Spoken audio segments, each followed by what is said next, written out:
بسم اللہ الرحمن الرحیم۔ حضرت ابو سعید خدری رضی اللہ عنہ سے مروی ہے کہ رسول اللہ صلی اللہ علیہ وسلم نے فرمایا، جب کوئی شخص مسلمان ہو جائے اور اچھا مسلمان بن جائے تو اللہ تعالیٰ اس کی ہر وہ نیکی اس کے نامِ اعمال میں لکھ دیتا ہے جو اس نے اپنے دور جاہلیت میں کی ہوتی ہے، اور اس کا ہر وہ گناہ معاف کر دیا جاتا ہے جو اس نے اس سے پہلے کیا ہوتا ہے، پھر اس کے بعد اس کو اس کے اعمال کا بدلہ ملے گا۔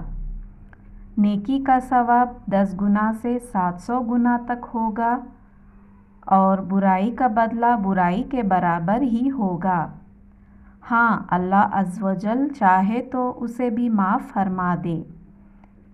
حضرت ابو موسیٰ رضی اللہ عنہ بیان کرتے ہیں کہ میں نے کہا، اے اللہ کے رسول، کون سا اسلام افضل ہے؟ آپ صلی اللہ علیہ وسلم نے فرمایا، جس شخص کی زبان اور ہاتھ سے دوسرے مسلمان محفوظ رہے